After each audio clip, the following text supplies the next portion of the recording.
31 dias depois, o retorno. 1 a 1, os carros passam pelo portão do Ninho do Urubu. O Flamengo está oficialmente com o pé na temporada 2024.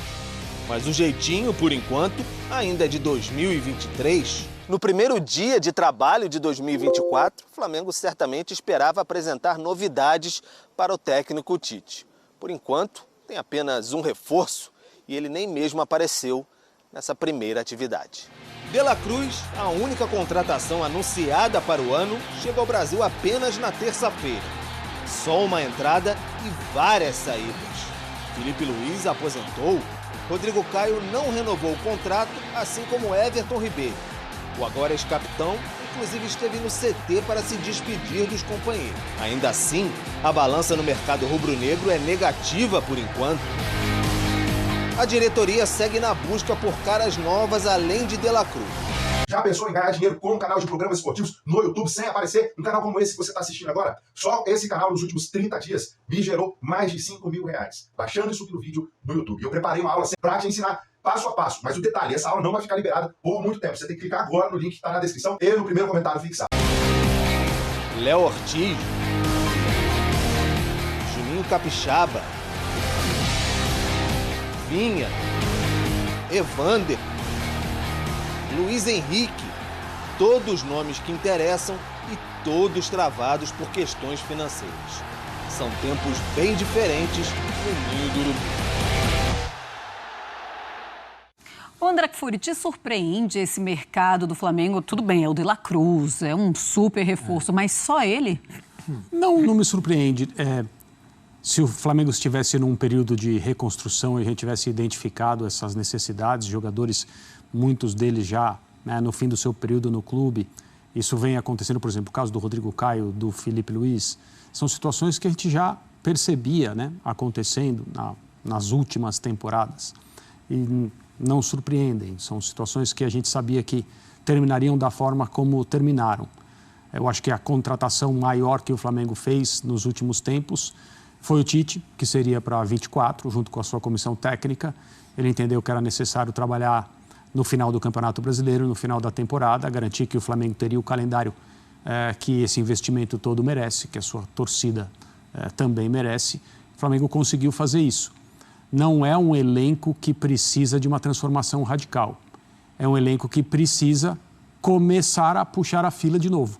E a minha impressão é que o elenco atual, com a contratação que o Flamengo já fez, tem essa capacidade. O Flamengo não deixou de contratar porque não conseguiu ou porque não existem jogadores à disposição.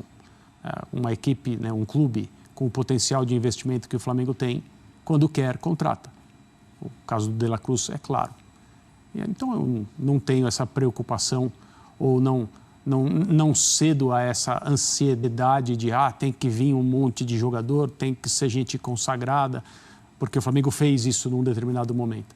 Eu acho que a base do elenco que o Flamengo tem hoje é uma base perfeitamente confortável para que o time tenha um ano muito melhor do que 2023. Você pensa assim também, Zupa? Porque eu penso na saída do Everton Ribeiro, o Thiago Maia pode sair também.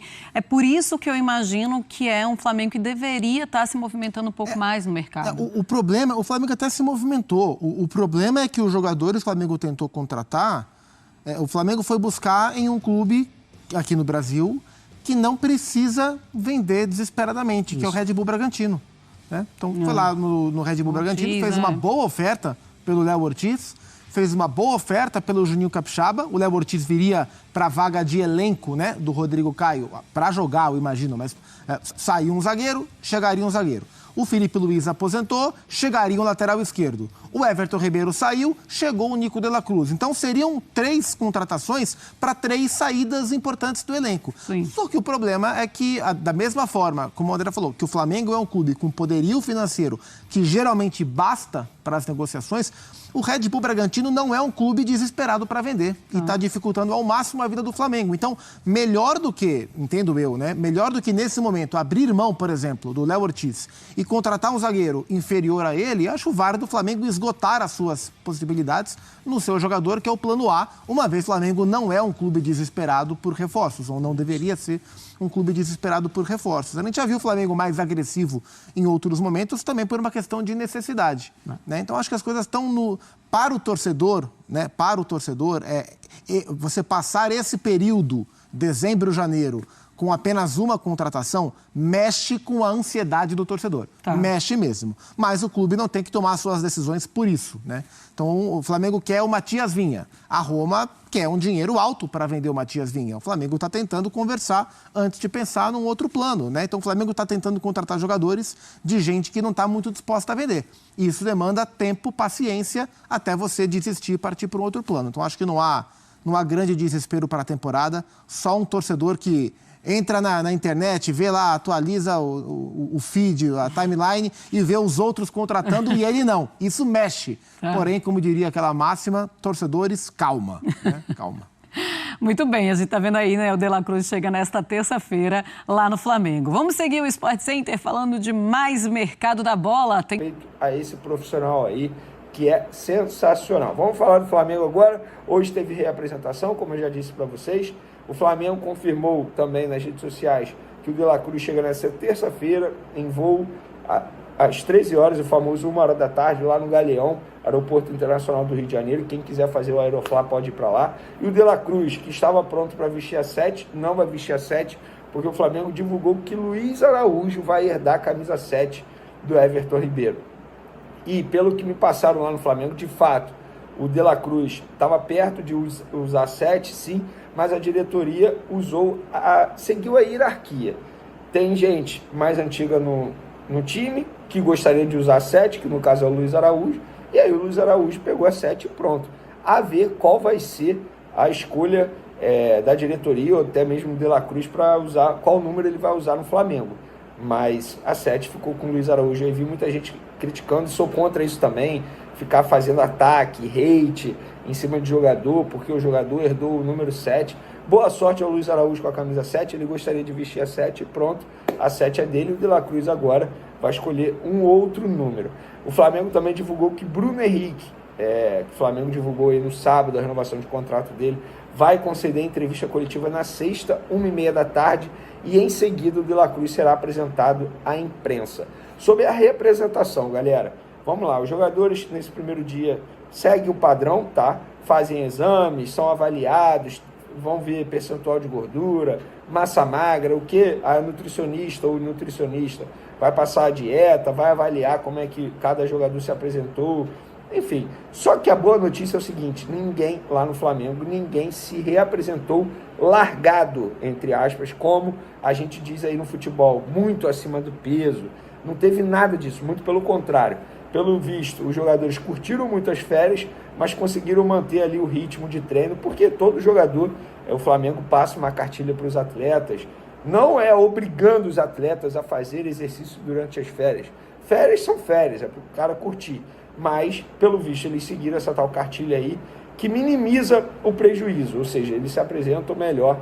Opa, o Flamengo divulgou aqui, não, nada, são apenas homenagens a Zagallo e a Denir, que faleceram recentemente, então um abraço na família aí. Mas é isso, ninguém se apresentou lá no Flamengo acima do peso, é muito feio, a condição física é lamentável, nada disso, muito pelo contrário, a equipe responsável ali pelas avaliações, a equipe ficou extremamente feliz e contente pelo que viu nesse primeiro dia de reapresentação, nesse primeiro dia de pré-temporada. Um fato curioso foi que o Pedro, atacante do Flamengo, passou por uma cirurgia no olho e ele até treinou aí com óculos escuros lá no CT e, pelo que a gente pôde apurar, ele passou por cirurgia nos olhos para corrigir uma questão de miopia e astigmatismo. Pois é, quem entende aí, foi o que o Pedro fez e durante o mês de janeiro, quando tiver sol, ele vai treinar com esse óculos escuros por recomendação da equipe médica. Outra informação, o Tite pediu mais um jogo nos Estados Unidos, lembrando que em breve o Flamengo vai viajar aos Estados Unidos para dar continuidade à pré-temporada lá em Orlando, e o Flamengo vai realizar um amistoso contra o Orlando City, e o Tite pediu mais um jogo lá nos Estados Unidos e fará a partida contra o Philadelphia Union, em Tampa. O duelo acontecerá antes do amistoso entre o Rubro Negro e o Orlando City. Os moldes e as datas ainda estão sendo discutidos. Pois é, fica aí a informação para quem vai acompanhar o Flamengo lá em Orlando nessa pré-temporada, nesses amistosos. Falando agora de mercado da bola, porque o Corinthians está entrando firme na briga com o Flamengo, com o Fluminense, pelo atacante Luiz Henrique. Porque hoje eu conversei com um dirigente do Betis, clube que o Luiz Henrique pertence, e esse dirigente do Betis me revelou o seguinte: Vene, o Corinthians, na sexta-feira pela manhã, mandou uma proposta para a gente que, na nossa visão, é melhor do que as propostas de Flamengo e Fluminense. E aí eu questionei, melhor por quê? E a pessoa respondeu, pelas condições financeiras apresentadas ao Betis e também ao jogador. A proposta foi melhor também para o jogador. Para o Betis, o Corinthians apresentou o seguinte modelo de negociação: empréstimo de Luiz Henrique durante 1 ano e uma obrigação de compra se ele disputar pelo menos 70% das partidas do Corinthians na temporada 2024. Qual é o valor da obrigação de compra? Eu ainda não descobri. Mas tanto Flamengo quanto Fluminense propuseram ao Betis um empréstimo com opção de compra. São coisas totalmente diferentes. Mas o Betis ainda não deu ok ao Corinthians para prosseguir, para dar continuidade à operação. Porque o Betis, com muita paciência, ainda espera propostas melhores. A prioridade do Betis é vender o jogador, né? Fazer empréstimo com opção ou obrigação de compra. A ideia é vender logo nessa janela de transferência. E o Betis, sem pressa, vai aguardando. Mas, de fato, hoje o Corinthians está na frente de Flamengo e Fluminense porque fez propostas melhores, tanto para o Betis quanto para o jogador. Para finalizar nosso vídeo, muita gente me perguntando sobre Davi Luiz no Fortaleza. Eu não sei se algum jornalista noticiou isso ou virou boato em rede social, mas no Flamengo me falaram que não chegou nada oficialmente. O que tem lá perto de ser finalizado entre Flamengo e Fortaleza é sobre o goleiro Santos. Fala, rapaziada, bora para mais um vídeo aqui no canal MShow Fla. Já se inscreva, acione o sino, deixa o like para não perder nenhuma informação. Mercado da bola atualizado 2024 do Flamengo, que se representou nessa segunda-feira, dia 8, com foco na preparação aí para a temporada 2024. Olha só, o Internacional se aproxima de Thiago Maia e busca acordo com o Flamengo. Colorado já tem acerto com o volante, deve enviar proposta aí ao rubro-negro nos próximos dias. O Internacional aí se acertou já com o meia do Flamengo e agora busca um acordo com o Mengão. Colorado irá procurar nos próximos dias para tentar a transferência ainda nesta semana. A segunda-feira houve um acerto financeiro entre os representantes do atleta e o clube do Rio Grande do Sul. A expectativa é que a proposta do Inter chegue ainda essa semana. Para Thiago Maia, pesou a valorização prometida e a insistência da comissão técnica. O volante gostou da forma com que Eduardo Cudê abordou a transferência do jogador, né? O Thiago Maia tem 169 jogos pelo Flamengo, marcou 5 gols, conquistou Libertadores, Brasileiro, Copa do Brasil, Recopa Sul-Americana, Supercopa do Brasil, 2 e 2 estaduais pelo Mengão. Vamos aguardar aí o desfecho dessa negociação.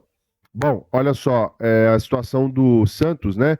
Negociação do Santos com o Fortaleza, entrando na reta final, o jogador deve mesmo se transferir para o Fortaleza e o Rossi deve assumir a camisa 1 do Mengão. Falando de goleiro, o Matheus Cunha é considerado o goleiro mais valioso dentre os que não atuam na Europa, mesmo não estando aí como titular neste momento, né? Segundo aqui o portal Coluna do Fla, o Matheus Cunha está avaliado em 15,5 milhões de euros. Para um goleiro é muita grana, hein?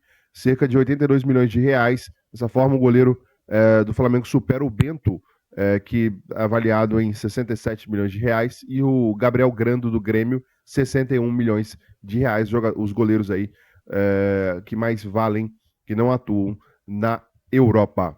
Bom, o ex-zagueiro do Flamengo, Gustavo Henrique, entra na mira aí do Corinthians. Vale lembrar que o Flamengo tem um pequeno percentual aí do Gustavo Henrique ainda, hein? Se essa negociação se concretizar, o Flamengo vai ganhar uma beirada nisso aí, tá?